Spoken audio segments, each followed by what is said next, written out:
Hello everyone, नमस्ते। मैं आपका ध्रुव सोनी आप सभी का स्वागत करता हूं ध्रुव केमिस्ट्री क्लासेस में, जहां पे नया चैप्टर शुरू कर रहे हैं। चैप्टर का नाम सॉलिड स्टेट ठोस अवस्था है, जिसके बारे में हम लोग आज पढ़ेंगे और कुछ सीखेंगे। मेरी पूरी कोशिश रहेगी कि आप लोगों को इस चैप्टर में ज़्यादा से ज़्यादा पूरी पावर के साथ पढ़ाएं, अच्छे से अच्छा हम आपको समझा सकें। चलो आप पेन और कॉपी लेके बैठ जाओ और चलो ठोस अवस्था सॉलिड स्टेट के बारे में शुरू करते हैं। तो हेडिंग डालो सॉलिड स्टेट एंड ठोस अवस्था, जिसे हम लोग इंग्लिश में सॉलिड स्टेट के नाम से जानते हैं। तो ठोस अवस्था होता क्या है? वह पदार्थ जिसमें एक उसका निश्चित आयतन होता है, एक निश्चित द्रव्यमान होता है, एक निश्चित आकार होता है, उसे हम ठोस अवस्था कहते हैं या ठोस पदार्थ कहते हैं। मतलब उसका आयतन भी जो है वो एक निश्चित ही होगा। अगर वो गोल है तो गोल ही है, एक निश्चित आयतन है, और उसका जो आकार है एक निश्चित है, तो उसे हम ठोस अवस्था कहेंगे या ठोस पदार्थ भी कह सकते हैं। चलिए इसकी डेफिनेशन को लिखते हैं।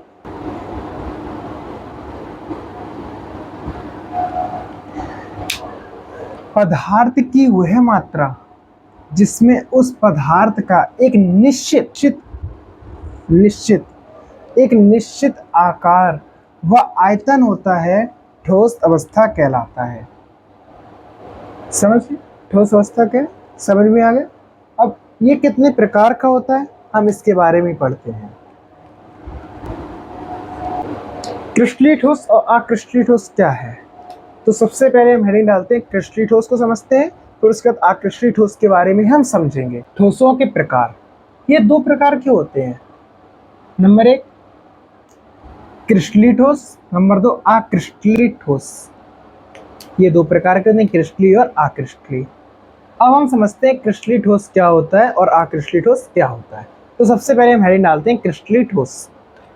क्रिस्टलीय ठोस पदार्थ ये क्या होता है? वे ठोस पदार्थ जिनके अवयवी कण एक निश्चित क्रम में व्यवस्थित होते हैं, क्रिस्टलीय ठोस पदार्थ कहलाते हैं। अवयवी कण है, अवयवी कण में उनका क्या हो सकता है? उनके अणु भी हो सकते हैं अवयवी कण में, परमाणु भी बोल सकते हैं और आयन भी बोल सकते हैं अवयवी कणों को। तो अवयवी कण हम क्या लिख सकते हैं? अवयवी कण, अणु, परमाणु और आयन, ये अवयवी कण होते हैं। तो वे ठोस पदार्थ जिनके अवयवी कण एक निश्चित क्रम में व्यवस्थित होते हैं, क्रिस्टलीय ठोस पदार्थ कहलाते हैं। ठीक है? एक निश्चित क्रम में कैसे व्यवस्थित? कि कोई एक परमाणु है वो एक निश्चित हो, मतलब कोई एक परमाणु माना ए, कोई परमाणु मान लिया एक परमाणु मान लिया बी, तो निश्चित क्रम में व्यवस्थित होते हैं। निश्चित मतलब व्यवस्थित का मतलब कि मतलब अगर ए है तो उसके बाद बी आएगा, वी है तो फिर ए आएगा, फिर ए है फिर वी आएगा। ठीक है? एक निश्चित क्रम में व्यवस्थित होते हैं। एक ज्यामिति भी निश्चित होती है, ये मतलब स्ट्रक्चर से बने हुए होते हैं, वो एक निश्चित ज्यामिति होती है, एक निश्चित स्ट्रक्चर होता है। तो इसीलिए हम बोलते हैं कि एक निश्चित क्रम में व्यवस्थित होते हैं, ज्यामिति भी निश्चित होती है। जब इनकी ज्यामिति निश्चित होगी, एक निश्चित क्रम में व्यवस्थित होगी, तो कॉमन सी बात है कि इसकी जो परास है, मतलब इसकी लेंथ नापी जाए अगर परमाणुओं की या फिर स्ट्रक्चर की, तो सबसे लंबी जाएगी। तो इसे हम बोल सकते हैं कि इसके अवयवी कण दीर्घ परास के होते हैं। कैसे होते हैं? दीर्घ परास के। अभी दीर्घ परास के कण तो हो गए, लेकिन इसमें एग्जाम्पल हम केमिस्ट्री में कैसे लेंगे? अब हम कैसे बोल सकते हैं कि मतलब ये क्रिस्टलीय ठोस पदार्थ है? तो उसके लिए एग्जाम्पल है अपना NaCl, NH4Cl। NaCl को हम लोग बोलते हैं नमक और NH4Cl को बोल सकते हैं नौसादर। ठीक है? ये अपने एग्जाम्पल हैं। तो इतना हमने समझ लिया है।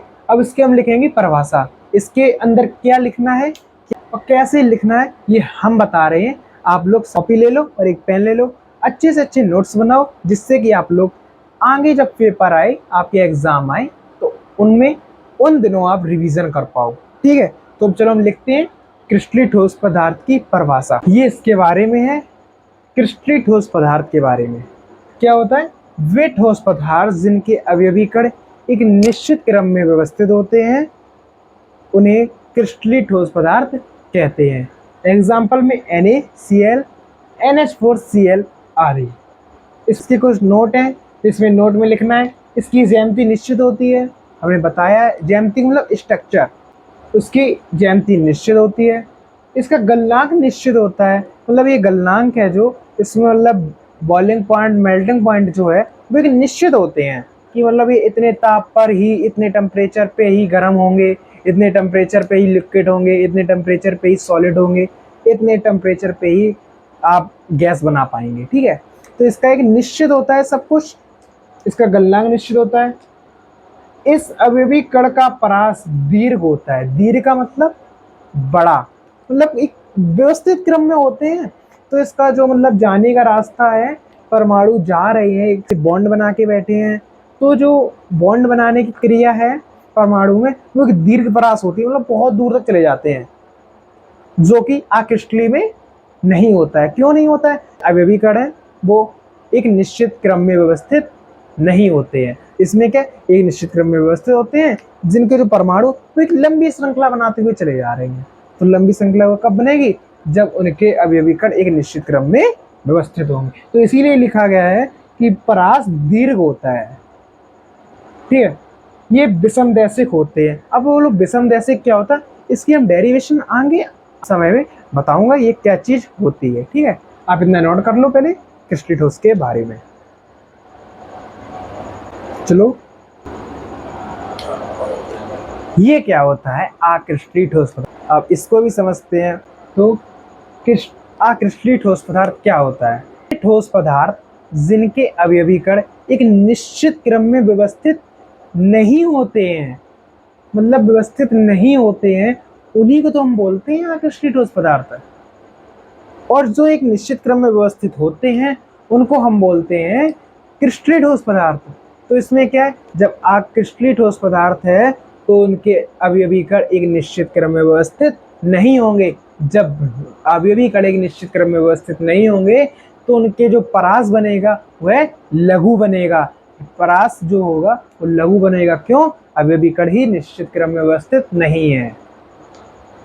तो इसके क्या बोलेंगे, जब बस जिस तरीके से क्रिस्टलीय ठोस पदार्थ है उसका जस्ट अपोजिट अक्रिस्टलीय ठोस पदार्थ होता है। जो हमने ए परमाणु बताया था, परमाणु ए और परमाणु बी,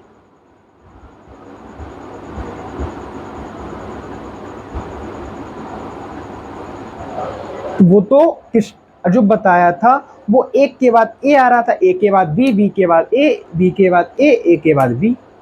चाहे वो आप क्षैतिज ले लो, चाहे वो लंबवत ले लो। उसी प्रकार अब ये क्या है, अवयवी कण एक निश्चित क्रम में व्यवस्थित नहीं होते हैं। तो क्या करेंगे, अगर ए यहां है तो हो सकता है क्यों ए ही हो, यहां बी यहां पे फंसा हो सकता है बी यहां पे हो, ए यहां पे फंसा हो सकता है यहाँ पे कुछ ना हो, यहाँ पे इतना डैश हो कि यहाँ पे खाली जगह भरी हो, और यहाँ पे हो सकता है बी ही हो। तो क्या बोला, समझने क्या मतलब, अवयवी कण एक निश्चित क्रम में व्यवस्थित नहीं है, तो इसका मतलब लघु परास बनेगा। लघु परास बनेगा तो कॉमन सी बात है, ये समदैशिक होते हैं। तो इसकी डेफिनेशन कैसे लिखेंगे, चलो हम डेफिनेशन को लिखते हैं, आप लोग जल्दी से नोट करो। अक्रिस्टलीय ठोस पदार्थ में क्या होता है, वे ठोस पदार्थ जिनके अवयवी कण एक निश्चित क्रम में नहीं होते हैं अक्रिस्टलीय ठोस पदार्थ कहते हैं। जैसे एग्जाम्पल में कांच, प्लास्टिक, ये कांच जैसा कि है, तो उसमें जो कांच के जो अवयवी कण हैं, जिस एटम से बना हुआ है कांच, क्यों हम जानते हैं कोई भी अपने ब्रह्मांड में कोई भी वस्तु हो किसी ना किसी एटम से बनी ही होती है।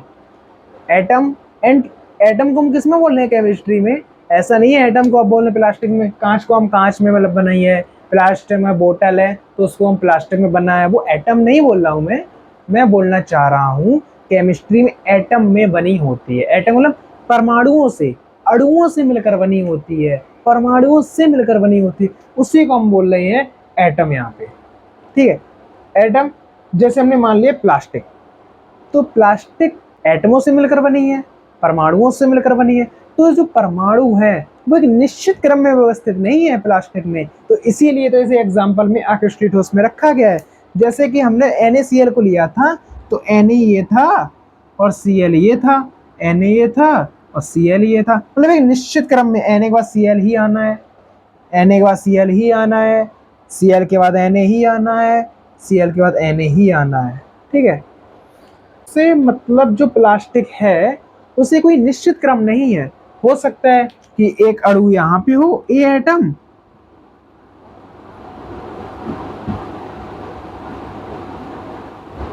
एटम ए यहाँ पे हो, बी का ए यहाँ पे हो, उसे आना तो चाहिए अक्रिस्टलीय ठोस पदार्थ के हिसाब से बी, लेकिन अक्रिस्टलीय क्यों नहीं आएगा?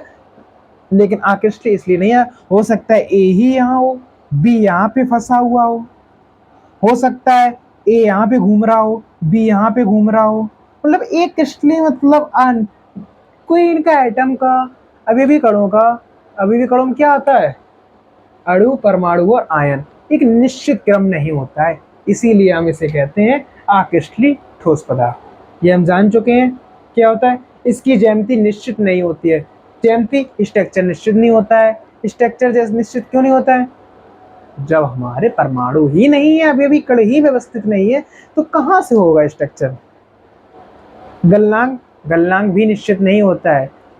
हो सकता है कि थोड़ा सा उसे टेम्परेचर दें प्लास्टिक को, हो सकता है लिक्विड फॉर्म में आ जाए, हो सकता है ज़्यादा दें सॉलिड में चली जा सकती है।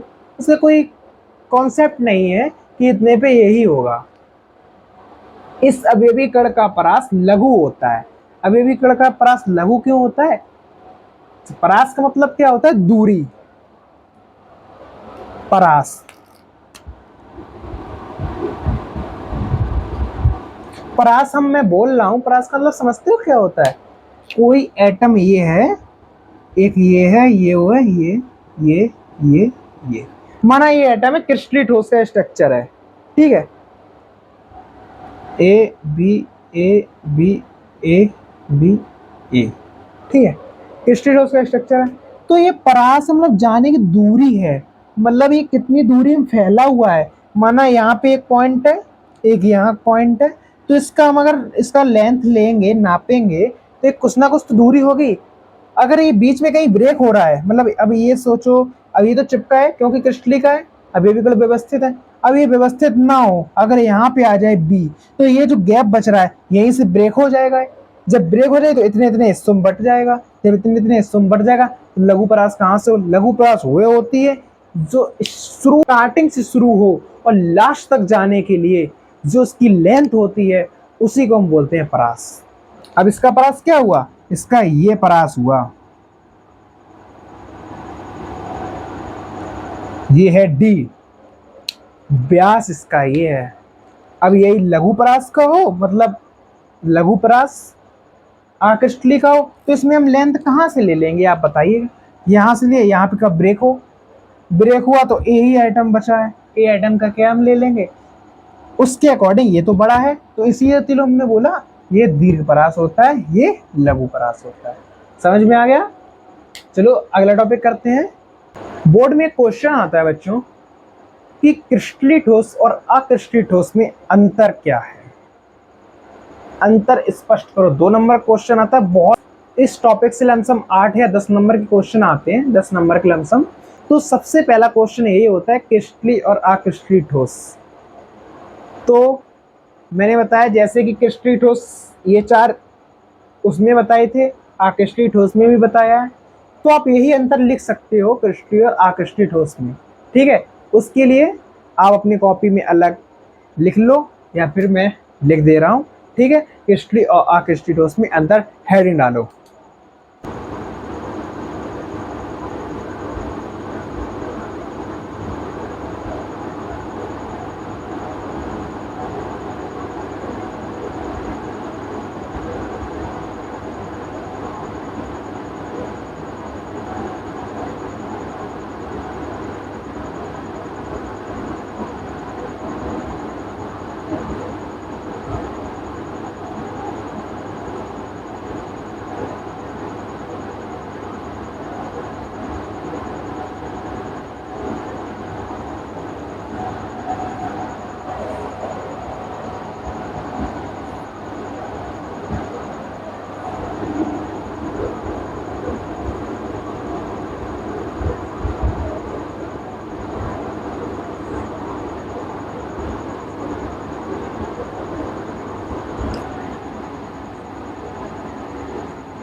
हेडिंग डालते हैं कि मैंने ठोस तो पढ़ लिया है, ठोस के प्रकार भी पढ़ लिया है, और ठोसों में बंद संकुलन को पढ़ना है। अब ये ठोस होता क्या है?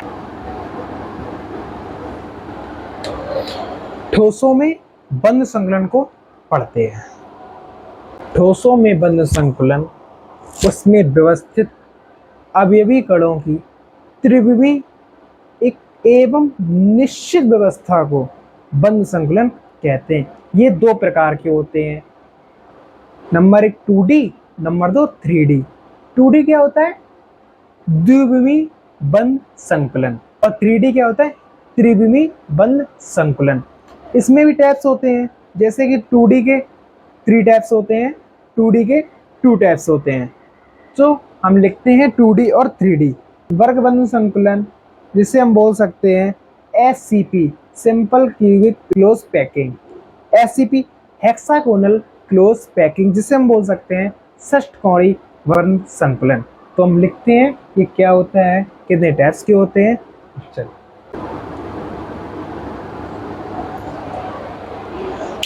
क्या होता है वर्ग बंद संकुलन? ठोसों में बंद संकुलन। ठोसों में बंद संकुलन एक क्रिस्टल जालक में अवयवी कण की एक निश्चित व्यवस्था को ही बंद संकुलन कहते हैं। वो हो सकता है अवयवी कण क्या? परमाणु, अणु और आयन। ठीक है, अब इनके प्रकार पढ़ते हैं, ये कितने प्रकार का होता है।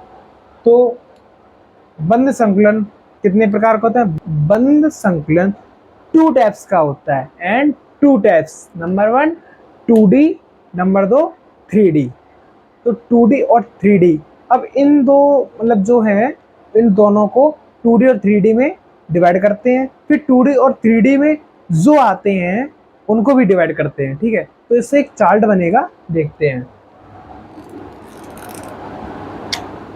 सो में बंद संकुलन है वो 2 टाइप्स का होता है, टाइप्स ऑफ 2, 2 प्रकार का होता है।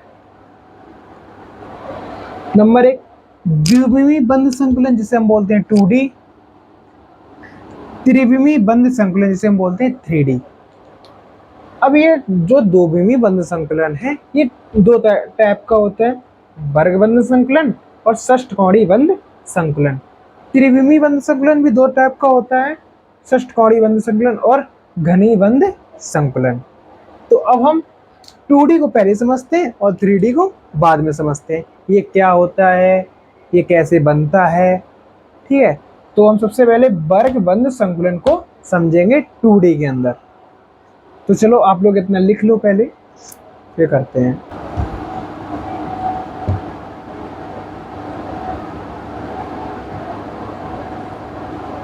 टू डी को समझते हैं, उसके बाद 3D समझें। ठीक है,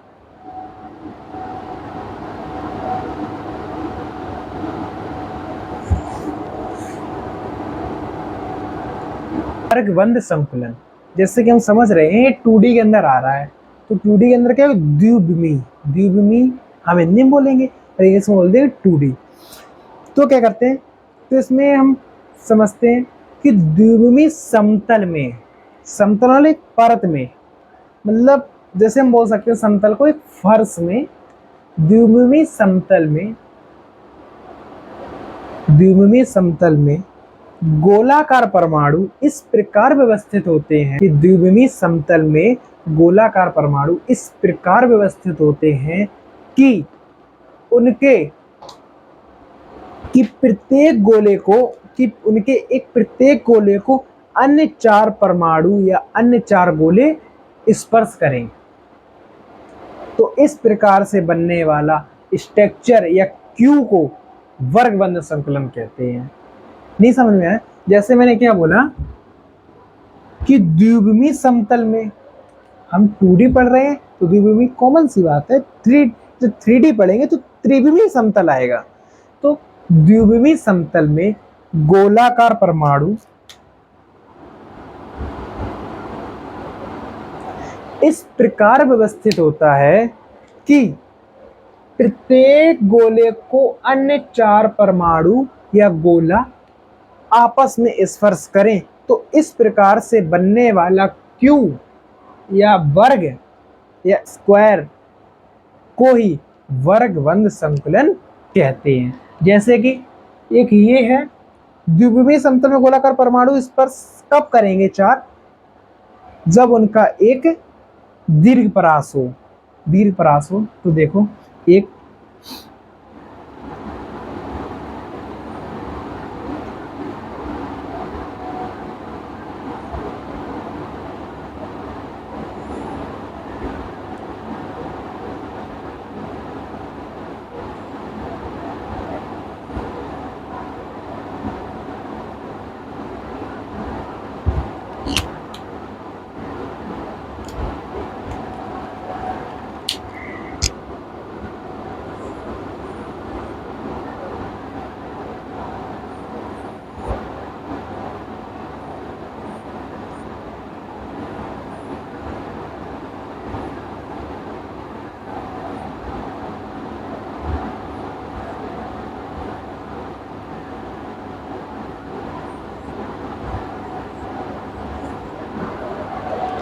ये माना एक मैंने गोला ले लिया, इसको हम देखते हैं स्पर्श कौन कौन कर रहा है। तो मैंने क्या कहा था कि द्विविमीय समतल में गोलाकार परमाणु इस प्रकार व्यवस्थित होते हैं कि प्रत्येक गोले को अन्य चार पड़ोसी गोले आपस में स्पर्श करते हैं। उन चार गोलों के केंद्र से जो रेखा मिलाते हैं उनसे बना स्ट्रक्चर एक स्क्वायर के रूप में मिलता है, तो इसीलिए इसे स्क्वायर क्लोज पैकिंग बोलते हैं। इसीलिए हम वर्गबंध संकुलन को इंग्लिश में पैकिंग बोलते हैं। ठीक है, तो ये एक गोला है इससे का, इसके देखो चार, एक तो इसके बगल वाला होगा ये, एक इसके बगल वाला होगा ये, इसके नीचे वाला होगा ये, इसके ऊपर वाला ये। तो इनके क्या बोला था कि द्विविमीय समतल में गोलाकार परमाणु इस प्रकार व्यवस्थित होते हैं कि उनके अन्य चार परमाणु आपस में जो स्पर्श करते हैं उनके केंद्र से मिलने वाली रेखा को मिलाकर जो क्यू जैसी आकृति मिलती है, इस कारण से क्यूबिक स्क्वायर क्लोज पैकिंग बोलते हैं। इसलिए इसे वर्गबंध संकुलन कहते हैं। देखो ये बना है जैसे कि एक गोला मान लिया सेंटर का, एक ये है, ये है, ये, तो क्या बोलेंगे? Close packing. तो क्या लिखेंगे इसकी डेफिनेशन? तो समझ रहे हैं, मतलब आपस में स्पर्श कर रहे हैं, तो इसीलिए तो बोला ना कि चार आपस में स्पर्श करें तो इनसे जो उनके केंद्र होंगे उनको आपस में मिलाएंगे एक रेखा के द्वारा, तो उससे एक स्क्वायर जैसी आकृति मिलेगी। तो इसीलिए इसे स्क्वायर क्लोज पैकिंग बोलते हैं। तो इसके पैसे लिखे,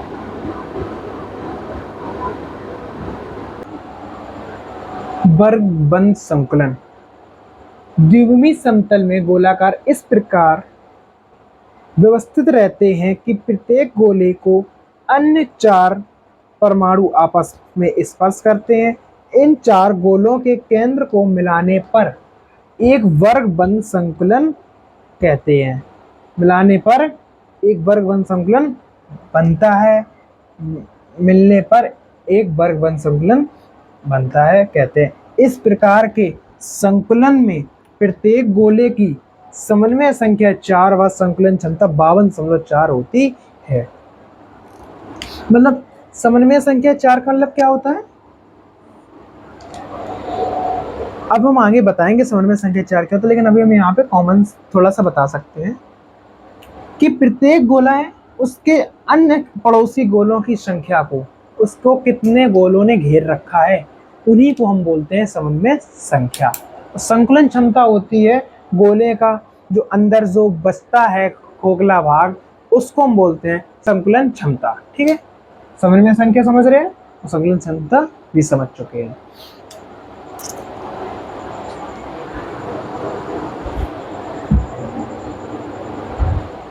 षष्ठकोणीय बंध संकुलन ये क्या होता है?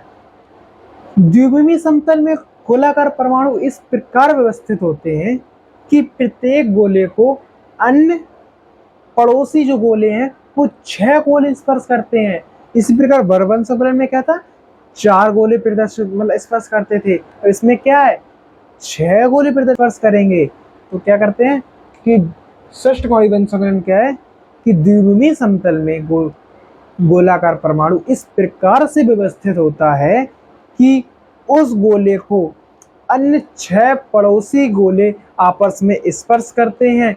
इन 6 पड़ोसी गोलों को केंद्र से मिलाने पर एक षष्ठ जैसा बनता है। इस कारण से षष्ठकोणीय बंध संकुलन कहते हैं। तो देखते हैं षष्ठकोणीय बंध संकुलन क्या है। तो इसके हम डेफिनेशन कैसे कहेंगे, मतलब ये एक गोला है,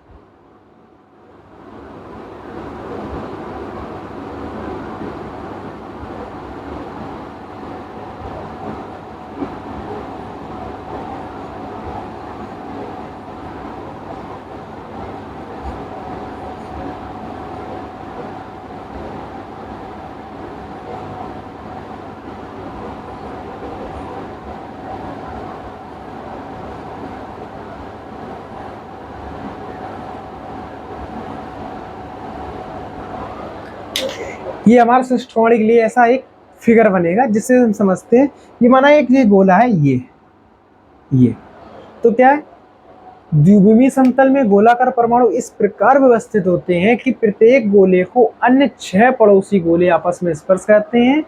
इन 6 पड़ोसी गोलियों के केंद्र को मिलाने से एक षष्ठ जैसा बनता है। इस कारण से षष्ठकोणीय बंध संकुलन कहते हैं। तो कैसे, जैसे कि ये है, अब इसका ये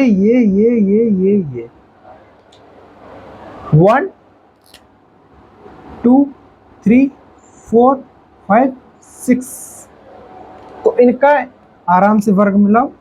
तो ये मिल गया, ये मिल गया, ये मिल गया, ये मिल गया, ये मिल गया, ये एक षष्ठ जैसा बनता है। इस कारण से षष्ठकोणीय बंध संकुलन कहते हैं। तो अब इसकी मतलब डेफिनेशन क्या होगी वो हम लिखते हैं। षष्ठकोणीय बंध संकुलन क्या होता है, द्विविमीय समतल में गोलाकार परमाणु इस प्रकार से व्यवस्थित होते हैं कि प्रत्येक गोले को उनके 6 गोले आपस में स्पर्श करें। इन 6 गोलों को मिलाने से एक षष्ठभुज बनता है।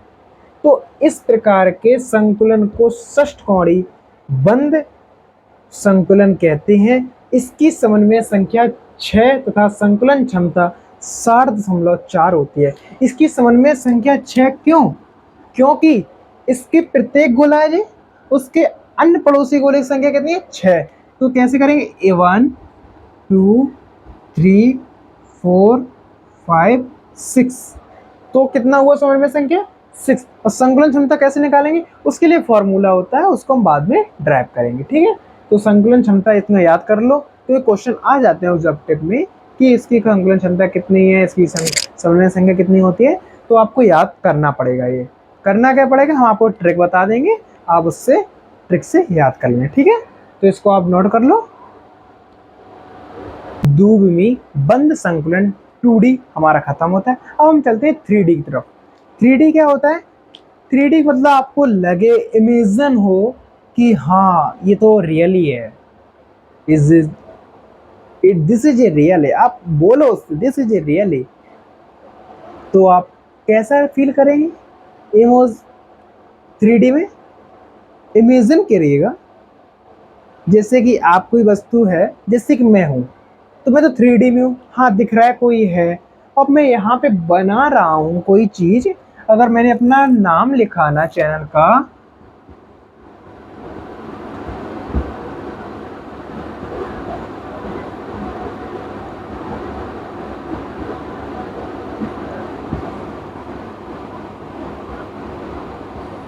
ध्रुव केमिस्ट्री क्लासेस, तो आपको ये क्या लग रहा है, ये 2D है या फिर 3D।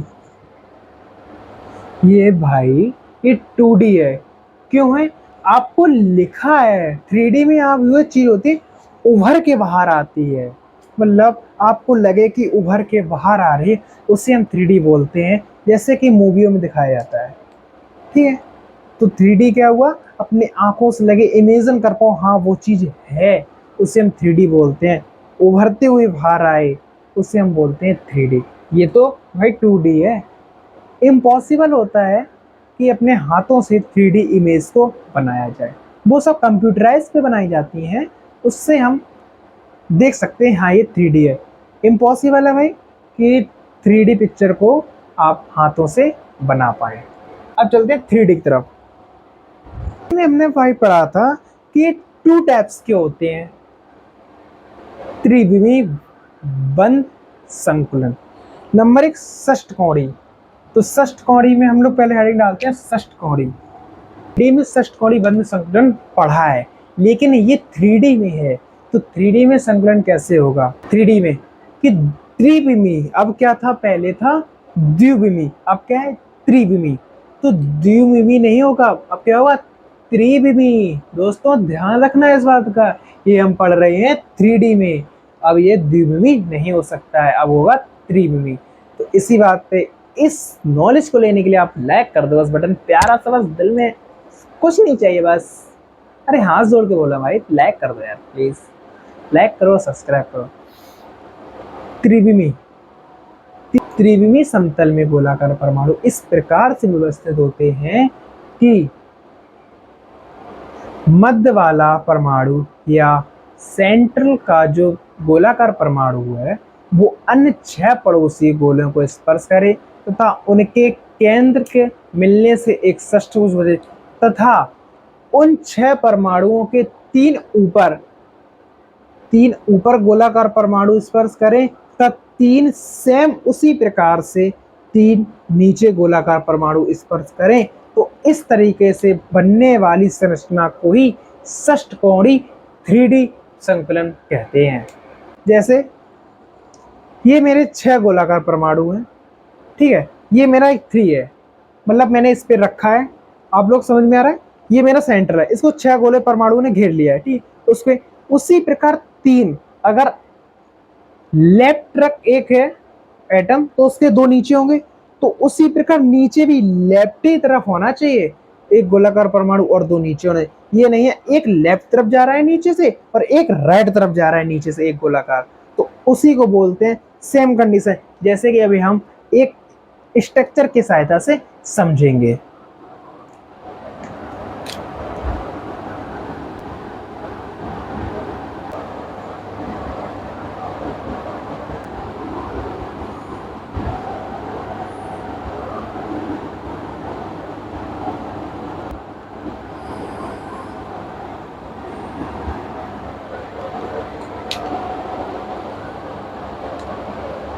तो यहाँ पे देखते हैं, ये मेरा सेंटर वाला एक एटम हो गया, मतलब एक ये मैंने कब बोला था ना कि सेंटर में त्रिविमी जालक में गोलाकार परमाणु इस प्रकार से व्यवस्थित होते हैं कि प्रत्येक गोले को अन्य 6 परमाणु आपस में स्पर्श करें। 1 2 3 4 5 6, ये 6 परमाणु आपस में स्पर्श करें। तो इन 6 इस मतलब ये 6 परमाणु है ना, जो एटम है, अभी अभी कण मानो इनको या गोलाकार परमाणु मानो इनको, तो इन 6 गोलों के ऊपर ये 3 गोला अभी अभी कण 1 2 3, ये 3 गोला इस प्रकार से रखे हैं कि इन्हें स्पर्श करें 3 ऊपर से। और जस्ट उसी प्रकार अगर ये बाहर की तरफ गोला जा रहा है, मतलब मानो ये यहाँ पे रखा है, ये इसको इमेजिन करो इन 6 गोलों को, 1 2 3 4 5 6, अगर ये वाला स्ट्रक्चर उस तरफ भग रहा है, उस तरफ आगे की तरफ देख रहा है, आगे वाला परमाणु, अगर मैं बोलूं तो जैसे कि मैं यहाँ पे खड़ा हूँ, ठीक, फर्श पे खड़ा हूँ, मैं 3 गोलों की 6 गोलों के ऊपर खड़ा हूँ, ठीक है, अगर मैं पीछे की तरफ देख रहा हूँ, मतलब उसी की तरफ भाग रहा हूँ, मतलब ये मेरे 2 गोले, एक ये और एक ये, और मेरा ये सिर्फ फर्स्ट वाला गोला, ठीक है, मतलब मैं उस तरफ देख रहा हूं, तो जो नीचे के गोले हैं 1 2 3, तो ये नीचे गोले हैं, तो वही गोला तो नीचे वाला भी उसी तरफ देखेगा जिस तरफ ये वाला गोला देख रहा है। कहने का मतलब अगर ये 3 गोला उस तरफ देख रहा है तो हम बोल सकते हैं कि 3 भी गोला उसी तरफ देखा। अगर 2 है तो ये 2 हो गया, 1 है तो 1 हो गया, ठीक है। तो 3 गोला है, जो 3 नंबर गोला है वो भी उसी तरफ जाएगा। अगर मैं बोलूं ये मतलब एक 6 गोले यहाँ पे हैं, उसके बाद अगर एक गोला ये है ऊपर से, एक ये है, और तीसरा मतलब ये दो तो ऐसे ही हो गए। अब एक बचेगा बीच में, ए जैसे होता है, एक ए यहाँ एक ए यहाँ, बीच में आगे के बचा तो आगे उस तरफ जा रहा है, तो नीचे से भी जो गोला होगा, पहले तो ऊपर से उस तरफ जाएगा, जो नीचे से गोला होगा वो भी उसी तरफ ही जाएगा जिस तरफ ऊपर वाले गोला की दिशा जा रही है। ठीक है, इसीलिए हम बोलते हैं षष्ठकोणीय त्रिविमी जालक। ठीक है, तो इसका डेफिनेशन क्या लिखेंगे? स्ट्रक्चर यही भी रहेगा, आगे भी यही रहेगा। ठीक है, अगर बनाना चाहो तो स्ट्रक्चर को पहले बना लो और फिर उसके बाद आप लिख लो। ठीक है,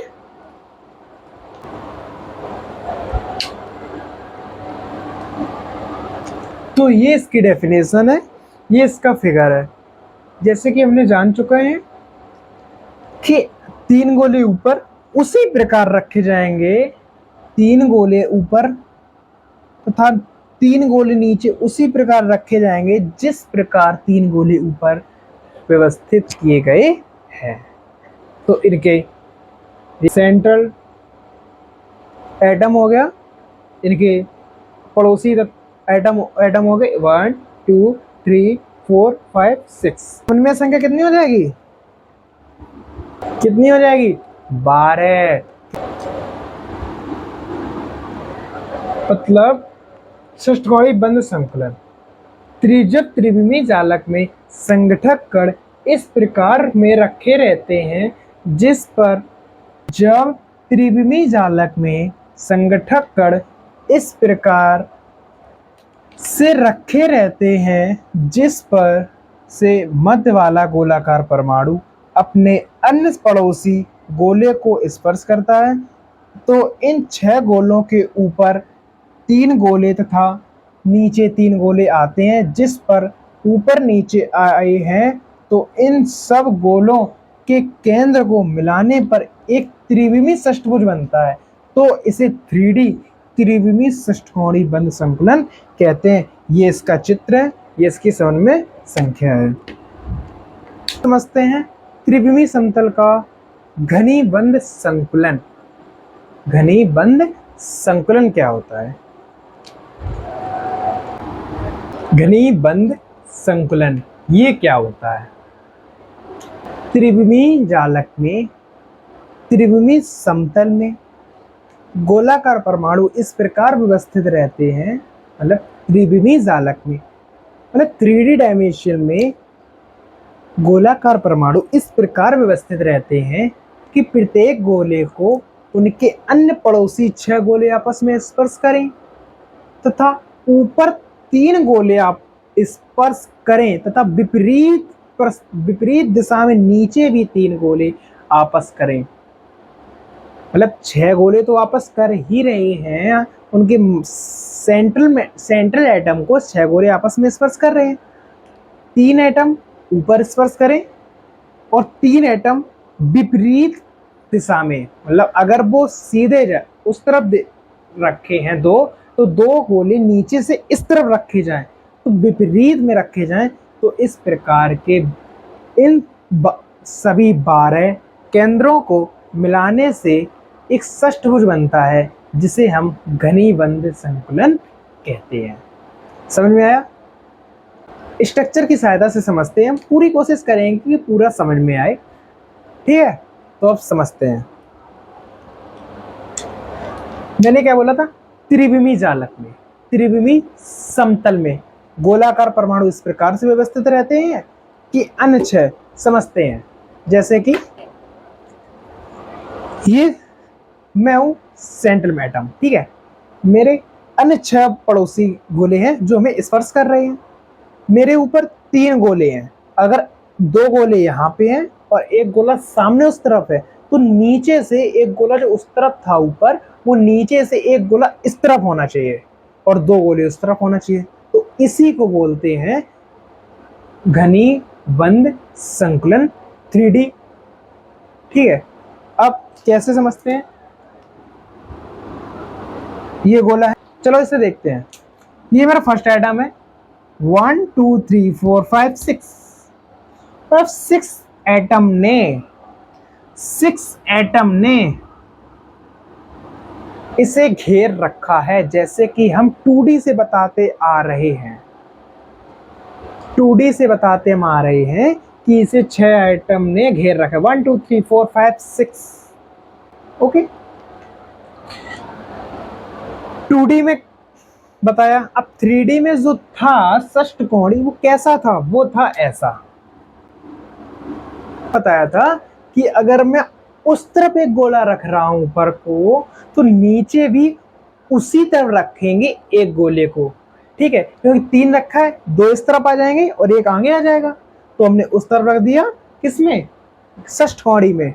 3D था, षष्ठकोणी था। अब क्या है? घनी बंद संकुलन। तो मैंने क्या बोला था? अगर वो, हाँ समझते हैं, अगर ये ए मान ले तो इसे भी ए ही मानना पड़ेगा। क्यों?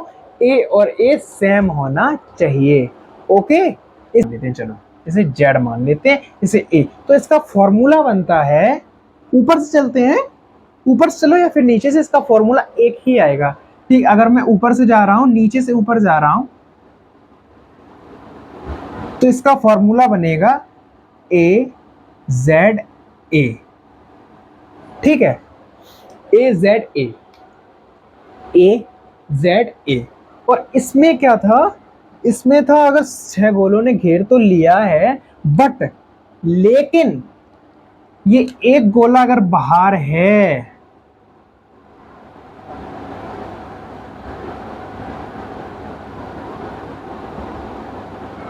तो एक गोला बाहर नहीं होना चाहिए। अगर ये देखो, ये कंडीशन एक है, तो अगर मैं यही कंडीशन, ये कंडीशन एक नीचे रख दूंगा तो फिर यही हो जाएगा।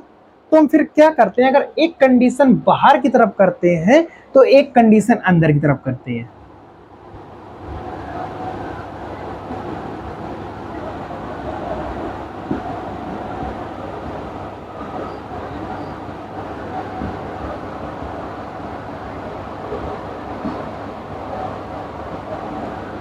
अब बताओ, अगर ये चीज मैं इसके ऊपर उठा के रख दूं, क्या ये फिट हो जाएगा?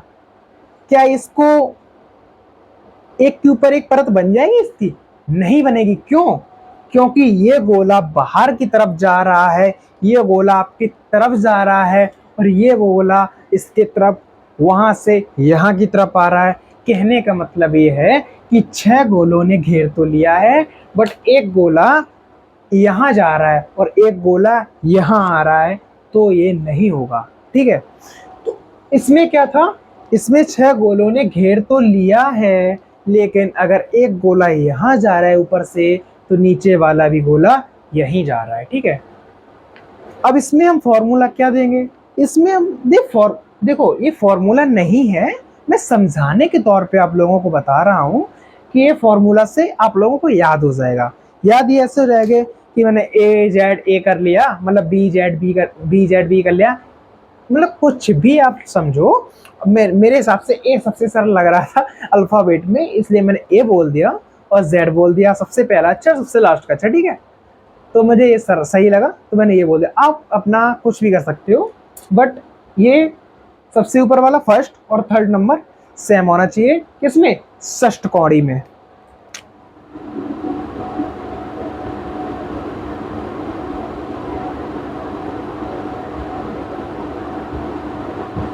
ठीक है, ये षष्ठकोणी में सेम होना चाहिए। ओके,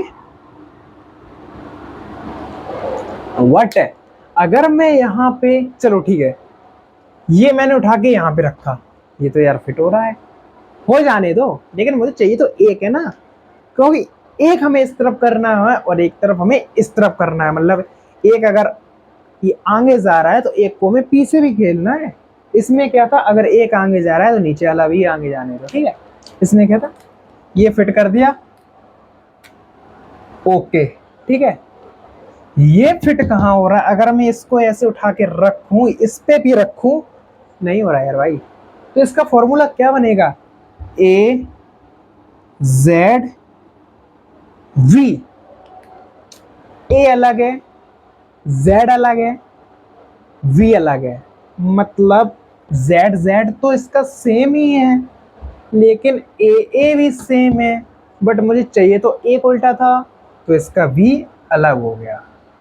अब ए का मतलब ये इस तरफ जा रहा है, मतलब जैसे कि कोई चीज है, एक ये रास्ता गई है, एक ये रास्ता गई है, तो यहाँ पे मैं खड़ा हूँ, ये इसके चौराहे हैं, ठीक है। अगर एक यहाँ सामान, तो एक लेने जाएगा यहाँ सामान।